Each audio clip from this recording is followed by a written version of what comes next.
Thank you for joining us on our journey. We will begin to explore items together from food to drinks and even entertainment. We will occasionally explore topics that may be difficult to digest, but this platform allows us to engage in discussions on any subject we deem relevant. Our goal is to approach each topic with the respect and consideration it deserves, ensuring thoughtful and comprehensive exploration. With that in mind, let's dive into the first episode of Who Cares What Chris Thinks, hosted by yours truly, Chris. So we're going to talk about the energy drink history. And when I sat down to do this podcast, it was going to be a simple podcast on Monster energy drinks. And I thought this would be a somewhat easy process. But doing the research, I found I needed to look at much more than just Monster to get an idea of the scope of the industry. So, this is just a brief history. Let's begin at the start. When did energy drinks make an appearance in our society for the first time? Dr. Enough, an energy building soft drink, the word energy building, think about that phrase, is in air quotes, soft drink containing caffeine and B vitamins, was created in the United States in 1949. The New York Times states that the energy drink as we know it, however, was born in post-World War II Japan. In 1962, Taisho Pharmaceutical, my Japanese is very weak, so I do apologize if I butchered that name. They produced Lipovitan D, an herbal energizing tonic, once again in the air quotes, that was sold in mini bar-sized bottles. So don't think about the 5-hour energy shots and think about airplane bottles, but maybe just a tad bigger. This tonic was originally marketed toward truck drivers and factory workers who needed to stay awake for long shifts. One of the first energy drinks, in air quotes, was Jolt Cola. It was first introduced in 1985 by the Jolt Company in Rochester, New York. It was, however, discontinued in 2019, but is set to make a return in 2025 as an energy drink. So imagine the original 70 milligrams of caffeine in the 1985 version versus the new version that's going to have over 200, or right around 200 to 300 milligrams. Jolt Cola was introduced in 1985, and it was marketed as all the sugar and twice the caffeine. It was distributed nationally within months. It was popular in the 1980s and the 1990s. This reminds me of a story when me and my friend Greg were talking about energy drinks and just the history that, what we've known of the energy drink.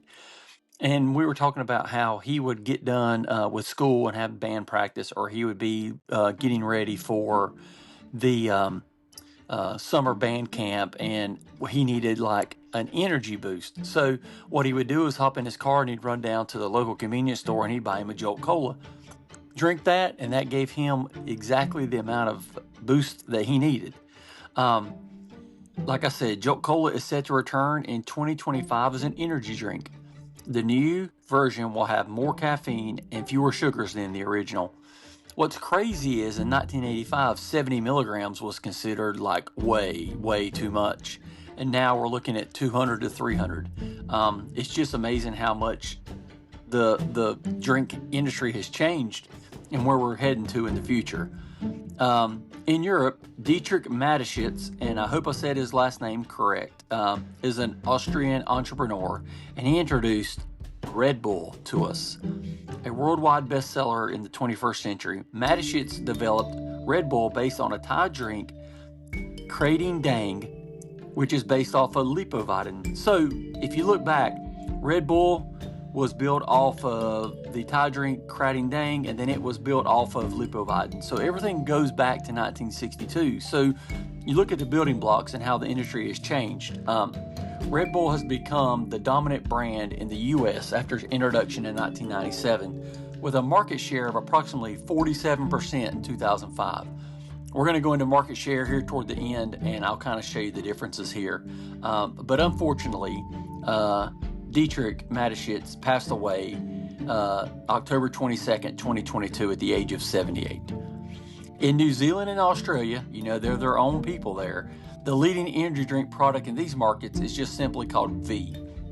It was introduced by the Fricor Beverage Company, and this product now represents over 60% of market in the New Zealand and Australia areas. In 2002, Hanson Natural Company introduced the energy drink Monster Energy. Hanson Natural Company changed their name to Monster Beverage Corporation after an agreement by shareholders to change the name after Monster Energy became the largest source of revenue. The company's previous beverages were taken ownership by the Coca-Cola Company. The Energy Shot product, an offshoot of the energy drink, was launched in the U.S. with products such as 5 Hour Energy with the first release onto the market in 2004. I remember when I was waiting tables when I was in college, this was back in the late 2000s, and I would be working a shift all day and needed something to get me through my shift, so I'd get some 5 Hour Energies, keep them in my pouch. And you start your shift around 3 and you're going till midnight and you need something, and I would put that in there, and about 7:30, 8 o'clock, I would crack that open and take my shot, and it gave me just the right amount to get through my shift. It really saved me through that time. And another 5 Hour Energy thing is I remember going to one of the big tours by Dierks Bentley that was sponsored by 5 Hour Energy. I thought that was cool. Like, that was the entire primary sponsor for this tour. So I just love how energy drink products, whether shots or drinks, have really just morphed into part of society. They become part of the fabric that we have every day. A consumer health analyst explained in a 2014 media article, energy shots took off because of energy drinks. If you're a white-collar worker, you're not necessarily willing to down a big Monster Energy drink, but you may try an energy shot. So you think about corporate America, and you think about the guys that are working in the offices in the high-rise, and they got their shirts and ties, the white collars and all that on, and they don't want to be sitting in their office with a big 16-ounce can of Monster, which to me, the Monster cans are beautiful. The artwork that goes into them is amazing. You don't want to be seen with that, so you can put that in your desk drawer, crack it, sneak a shot, and nobody knows anything wiser. In 2007, energy drink powders and effervescent tablets were introduced, whereby either can be added to water to create an energy drink. So they started morphing and started molding and coming up with ideas on how to give us the extra doses that we need. On the 14th of August in 2012, the word energy drink was listed for the first time in the Webster's Collegiate Dictionary. Sorry, I want to say it properly. So there's a lot of available options out there, and I know you're asking yourself, after all that, how many different brands of energy drinks are there? Well, most of the time we look at the energy drinks that are associated with a few big brands, but there are presently more than 190 brands on the market, which is insane that you think about that. And like, we don't even tap into hardly any of those. So I'm going to list a couple of the brands from the 190. I could list them all, but we don't have 2 hours to spend together. So we're just going to go over a few. And I'm going to start with my favorite, which is Monster. And what's made Monster so popular is its affiliation, its partnership with stuff like NASCAR and F1, pro bull riding, Supercross, even esports, music artists, festivals, and then the famous Monster Girls. I remember one of the very first ever music festivals I ever went to. They had it set up where, like, they had a Monster 2-story Monster trailer and had it like fenced off, and you could walk in there and you could have as many Monsters as you wanted. Like, you could have odd flavors they were trying out, you could have staples that you're used to, and the great thing was they were free. This was, hey, take an energy drink, get you through, go enjoy the music. This kind of marketing and this kind of thing is one of the very first things that I remember with Monster that kind of got me intrigued. I do remember when my son was younger and I didn't know really anything about the energy drink market, he wanted a Monster hat. So we bought him a black hat that had different Monster logos all over it, different colors. Flat build stuff. That's what happens when you're, 17, 18 years old, whatever his age was at the time, when you thought that stuff was cool. I'm 52 and I don't know if I could pull that off. I would probably try, but I don't know if I could do it. The next one that we talk about is Red Bull. And Red Bull, like I said earlier, is the industry leader. It's the most recognizable. It gives you wings, all those kind of things. The one thing that I associate it with is extreme sports. So you see all these different, like the people who are skydiving, the people who are cliff jumping. They do rallycross racing, even football players and ice hockey. It's all involved in that. Another one that you saw that's kind of had a troubled history is Bang. It's been acquired by Monster, and their biggest thing is they have issues with marketing around creatine. So there's a whole backstory of that, where it was the creatine was the big issue, and they had their battles with Monster, but a Monster acquired them a few years back. So Bang is still out there, and it's a brand that still makes a really good energy drink. Then you have something like Reign, Spartan races. This is what I thought was funny. So they do Spartan races, which is super tough. You think about that, what you have to go through that. I've got a friend named Kale and Brandon who both do these a lot. I can't do it. Then they're also related with the Chelsea Football Club. And then here's the one that kind of made me laugh. Reign is associated with the Pickleball Players Association. So the Association of Pickleball Players uses Reign. It's just funny to me. I don't know why, but it just seems a little bit funny to me. Celsius, they're big in the music festivals right now. And that's one of the cool things is the same kind of thing at the one festival I went to. I went to Sonic Temple 2 years ago, and Celsius had the same kind of setup with the marked off area. You could go drink a Celsius, for free. You didn't have to pay for them. You could get as many as you wanted, just to help you get through that. And it's another great marketing thing. It's just, when people give these things out and they invest that much, they're investing a lot of money into these events to get you to try their product. They're looking for your loyalty, and they're getting a lot of loyalty from folks. Celsius is also big with college basketball and football players, and Celsius has a hydration out, and they partner with my favorite team's quarterback, Mr. Jaden Daniels. So they've partnered with him to be one of their spokespeople for him. So that's really a cool thing. Then you have C4. C4 is really done well with stuff like the WWE stars like Bianca Belair and Roman Reigns, football players like Justin Fields, CJ Stroud, Bijan Robinson. They've also partnered and with teams like the Miami Heat and the Celtics, so they're all over the place, got their hands in a lot of stuff. NOS really does a lot with the auto industry, and to me, it really would be the one that I would think would fit best in because of NOS. I mean, it comes in a can that's shaped, looks like a can of NOS, and if you've watched any of the Fast and Furious movies, those based on fact, accurate movies that are unbelievably realistic. I mean, just the realism of those movies are amazing. They click the NOS and they take off. They're also the title sponsor for the World of Outlaw Sprint Cars. So, really focusing in on what should be their niche. AMP, they did a lot back in the day. They've not done any sponsorship, and from what I'm reading, and I could be mistaken, but I'm pretty sure I'm not. Mountain Dew took over AMP. I'm not sure what their current market is right now, but Dale Jr. was big in their day, back in the day for them. Snowboarders and UFC fighters are in the past. Now Ghost is a unique one. They do a lot with music festivals, and some of those music festivals you've heard of, like Innings Festival, the Riot Fest, Bollywood, Beyond Wonderland, and then While We Were Young. Those are some of the big ones that they've been involved with. And then you look at, they're with big time professional teams like the Chicago Cubs and the Vegas Golden Knights, the hockey team that just won the Stanley Cup. And then they're really known for like their crazy flavors. They have all those Sour Patch Kid flavors. Then I found one that I kind of thought was a little funny, was the America Pop. So America, but without the A, America Pop.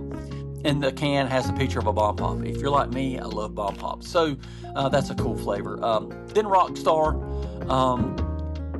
with the Formula Drive.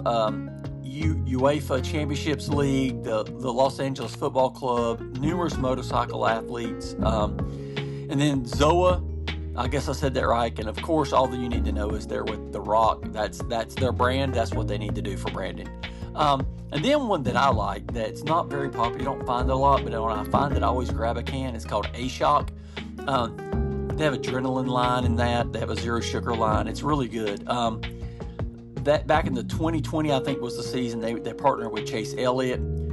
Thrill One Sports and Entertainment. So those are people who put on like Nitro Circus, Street League Skateboarding, Nitro Rallycross.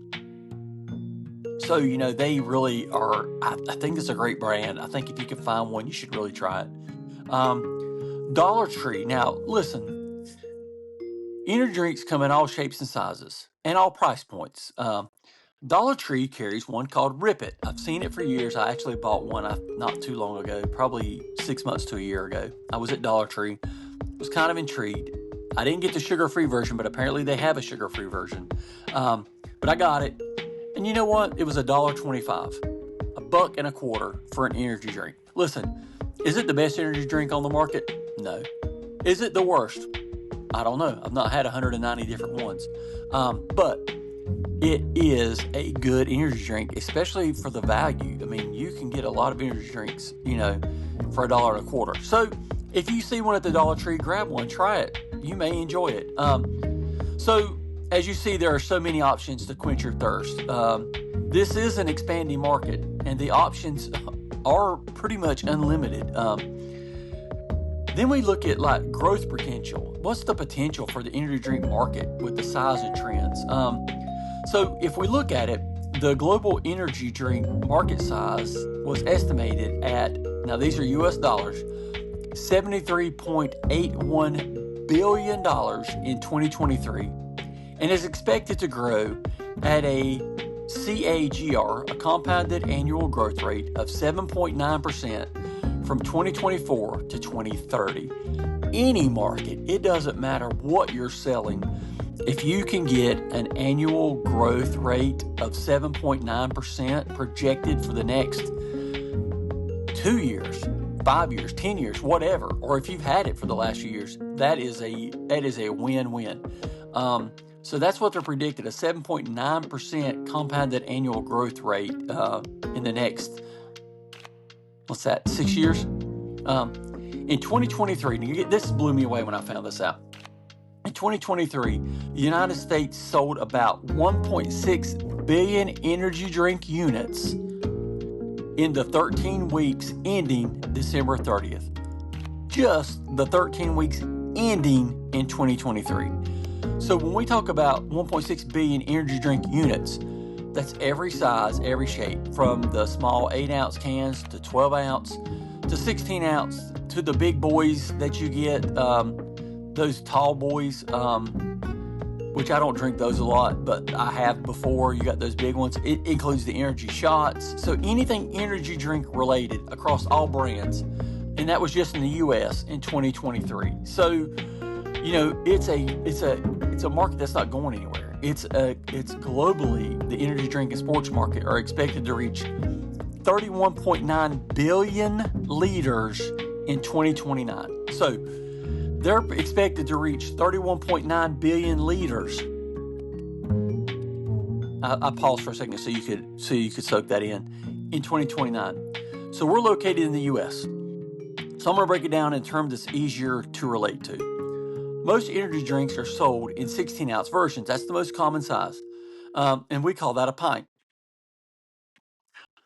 This is one of my two favorite pints. A cold energy drink, cold energy drink and a cold beer. Benjamin Franklin never said, "Beer is proof that God loves us and wants us to be happy." That quote's a paraphrase of something he wrote about wine, but we've used it for beer, right? I can substitute it for energy drinks. He loves us, and he wants us to be happy. When I'm drinking my energy drink, it's how I start my day. It's one of the happiest times of the day for me. So I still use it even out of context. So I'll let you decide what you think is my favorite between the cold beer and the energy drink. So that 31.9 billion liters equals, now I'm going to read this number and I'm going to try my best to read it without butchering it.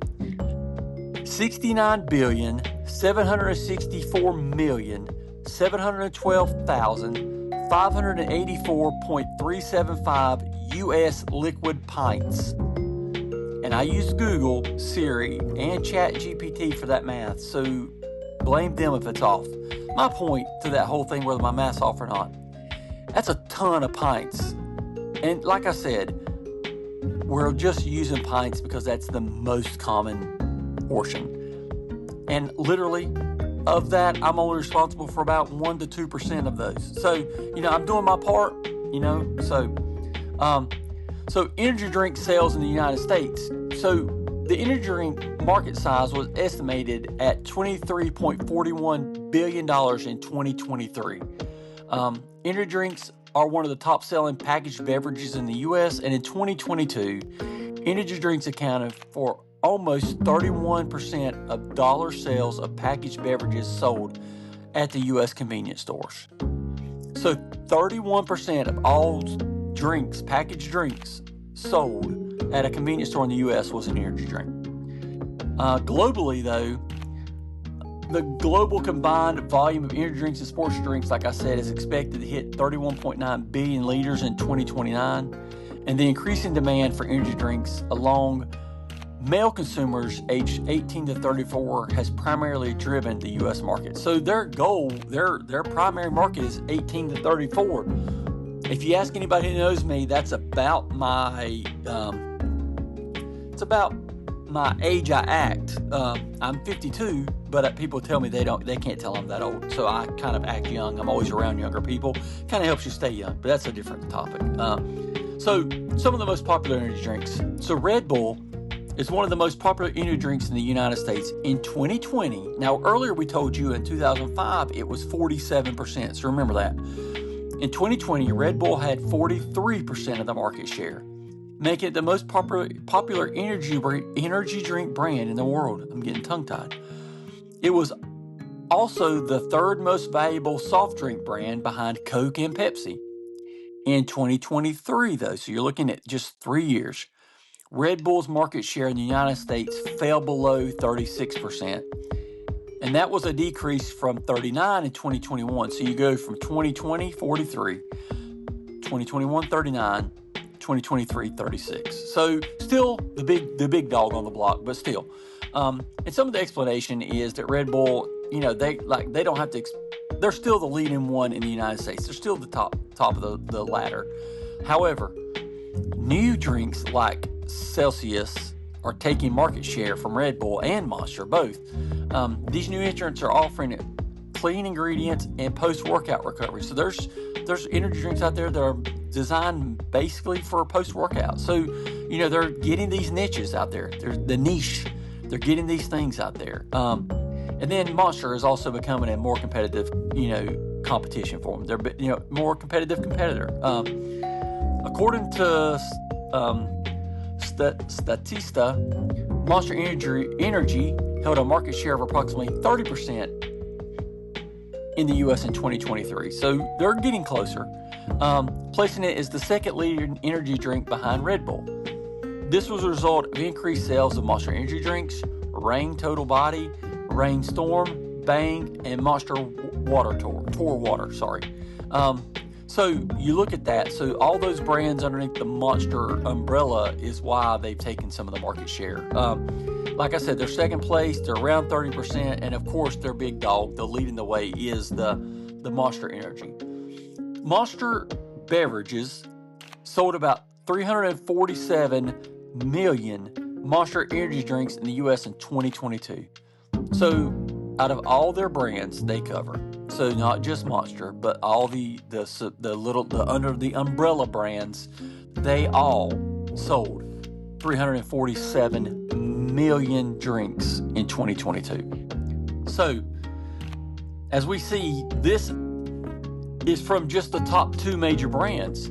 There are so many other brands we could look at, but I'm not Joe Rogan, so we're not going to have a 2 to 3 hour podcast, even though on this topic alone, I could do that. I could carry on this conversation. So So we're going to take this, we're going to digest all this, and then we're going to focus on Monster in our next episode. So Monster was the reason we were going to do the Energy Drink podcast. And Monster was the drink that I first tried. I think it was my first energy drink. What's weird is, like, I went on a cruise and they had Monster energy drinks, but they only had the one flavor, which is the original. The original sugar one is not my favorite by any means. I started off with the Ultras, one of the sugar-frees. That's where I kind of got into the Monster energy drinks. I will drink the full sugar regular if that's the only option, but they do make an original flavored zero sugar that I had the other day, which was absolutely better than the original, in my opinion. So we will drink it in next time we get together. We're going to drink it in. We'll enjoy Monster together. We'll go over that together. Always remember, I'm going to leave you with this. Life is too short to drink anything but the best. Cheers to good vibes, great friends, and even better drinks. Until next time, sip wisely and stay inspired.